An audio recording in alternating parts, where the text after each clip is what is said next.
वेगवेगळे करार असतील, ज्या इंडस्ट्रियलिस्ट बरोबर केलेले जे इंडस्ट्रीज येणार होत्या, हे सगळं दुसऱ्या राज्यात पाठवण्याचं पाप देखील एकनाथ शिंदेनी केलेलं आहे. पण त्याच सोहळ्यामध्ये नाही झालं अजून. पण त्याच सोहळ्यामध्ये संजय दिना पाटील उपस्थित असतील ना, पण ते कोणासाठी केलेले हे विचारत ना. ते कदाचित पवार साहेबांसाठी केले असतील. तुम्ही आज पवारांना भेटणार आहे? नाही, आज नाही भेटणार आहे. भोजन योजना जी आहे सरकारच्या आता हे वर्तमान सरकार जे आहे ते बंद करत आहे, त्यामुळे सर्वसामान्यांना अडचणीला पुढे जावं लागतं.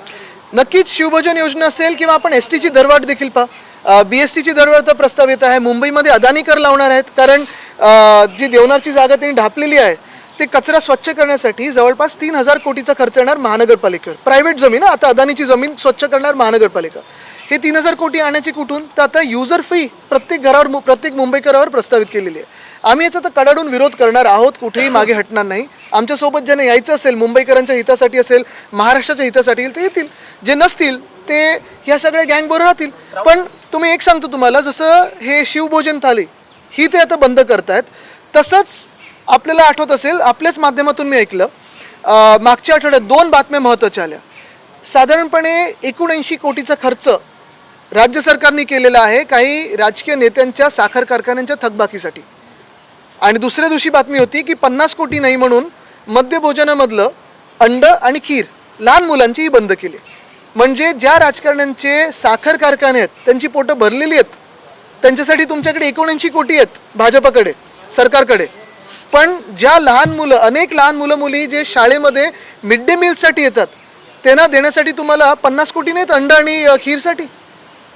हे कुठचं शासन झालं? मग करा ऑपरेशन टायगर, करा ऑपरेशन लोटस, करा कितीही करा.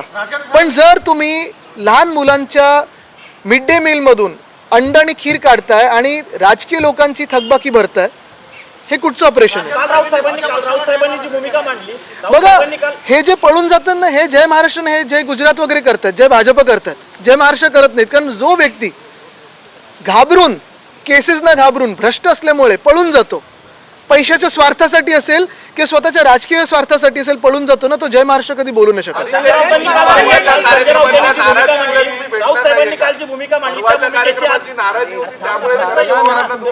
नाही हो, काल तुम्हाला सांगतो, आमच्या भेटी मुंबईत होत असतात, त्यांच्या घरी पण आम्ही जाऊन भेटून आलो. पण मुंबईमध्ये नाही, तुम्ही थांबा, तुम्ही करतो. अरे तुमच्यामध्ये वाद नको. ऐका, एक तर फार थोडे आहात तुम्ही इथे. ऐका सुन, हिंदी में करता हूं. आम्ही मुंबईत पवार साहेबांना मागच्याच महिन्यात जाऊन भेट झाली आमची. आता काल 1-2 झाले आमचे. तुमचा विषय होता. चलो हिंदी में सुरू करा. भूमिका मांडली, त्या भूमिकेत तीच भूमिका आजही तुमच्या पक्षाची आहे का शरद पवार यांच्या बाबतीत? कोणी सांगितले का की तुम्ही भूमिका अधिकृत नाहीये?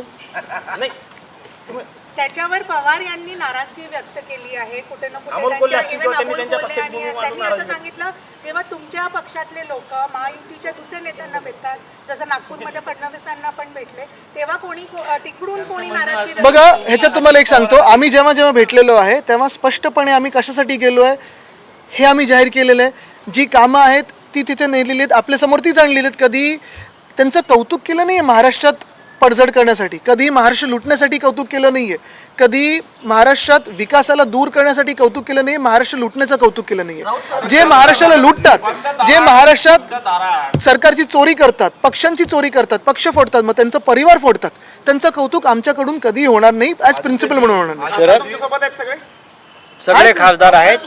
आता 1 वाजता येतील सगळे. 1:30 वाजता आमची 1:30 वाजता स्नेहभोजन आहे. प्रश्न आहे. ज्योतिरादित्य सिंधिया यांनी तुमच्यावर टीका केली आणि तुम्ही त्याला आता उत्तर पण दिलेलं आहे. एक लक्षात घ्या, आजची पत्रकार परिषद सन्माननीय आदित्य ठाकरे यांची आहे. आपण त्यांना प्रश्न विचारा. मी काल बोललेलो आहे, महाराज ज्योतिरादित्य ते आज आदित्य बरोबर आहेत, ज्योतिरादित्य नंतर उत्तर देते. बरं का, त्यांना इतकंच म्हणेन की त्यांनी महाराष्ट्राचा शौर्याचा इतिहास समजून घेतला पाहिजे. महादजी शिंदे हे वीर होते. त्यांनी दिल्ली पुढे कधी लोटांगणं घातली नाहीत आणि दिल्ली समोर महाराष्ट्र कधी झुकवला नाही. हे जरा आताचा महाराजांनी समजून घेतलं पाहिजे. एकनाथ शिंदे यांना पुरस्कार देण्याविषयी आमचं काही म्हणणं नाही, पण कोणाच्या नावानं देत आहे याला आमचा विरोध आहे. महादजी शिंदेच्या नावानं पुरस्कार तुम्ही कोणाला देताय? तुम्ही महादजी शिंदेची प्रतिष्ठा कमी केलेली आहे. तुम्ही तुमच्या पूर्वजांची प्रतिष्ठा कमी करताय, एका योद्ध्याची प्रतिष्ठा कमी करताय. तुम्ही जयाजीराव शिंदेच्या नावानं पुरस्कार द्या, आमचं काही म्हणणं नाही. चला, धन्यवाद. जितेंद्र आव्हाड अरे सोडून द्या, विषय संपला.